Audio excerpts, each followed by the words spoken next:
اپنی زبان کو کسی کے عیبوں سے آلودہ نہ کرو، کیونکہ عیب تمہارے بھی ہیں اور زبانیں دوسرے لوگوں کی بھی ہیں۔ خوبصورت چہرہ بھی بوڑھا ہو جاتا ہے، پرکشش جسم بھی ایک دن ڈھل جاتا ہے، لیکن ایک اچھا انسان ہمیشہ اچھا انسان ہی رہتا ہے۔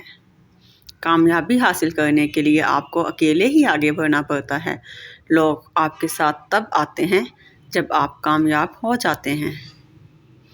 میں ایسے معاشرے کو کیا نام دوں جہاں پہ فلموں، ڈراموں میں موجود درد، تکلیف پہ تو رونا آ جاتا ہے، مگر اصل زندگی میں کسی کے دکھ اور درد کو ڈرامہ سمجھا جاتا ہے۔ اپنی زندگی کے بدترین دور سے گزرتے وقت ایک اچھی بات جو ہوتی ہے وہ یہ کہ آخر کار ان لوگوں کے اصلی چہروں کو پہچان لیتے ہیں جن کا یہ دعویٰ ہوتا ہے کہ وہ آپ کی پرواہ کرتے ہیں۔ مخلص رشتوں کو مجبوریوں میں ضائع نہ ہونے دیں، کیونکہ مجبوری تو ختم ہو جائے گی لیکن رشتے نہیں جڑیں گے۔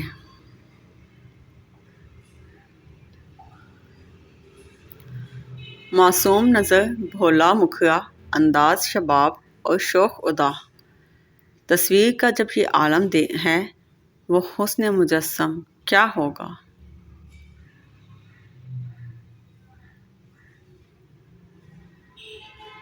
مخلص رشتوں کو مجبوریوں میں ضائع نہ ہونے دیں، کیونکہ مجبوری تو ختم ہو جائے گی لیکن رشتے نہیں جڑیں گے۔ آج کل رشتے خراب ہونے کی ایک وجہ یہ بھی ہے کہ لوگ جھکنا پسند نہیں کرتے۔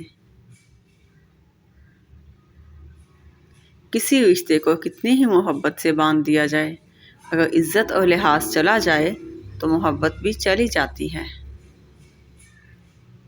جھوٹ کا ایک ذائقہ ہوتا ہے، خود بولو تو میٹھا لگتا ہے اور کوئی دوسرا بولے تو کڑوا۔ کوئی بڑا کام صرف وہ شخص کرتا ہے جو اپنے آپ کو چھوٹا کام کرنے پر راضی کر لے۔ زندگی کی حقیقت، جو مل گیا وہ بہترین ہے، جو نہ مل سکا اسی میں بہتری تھی۔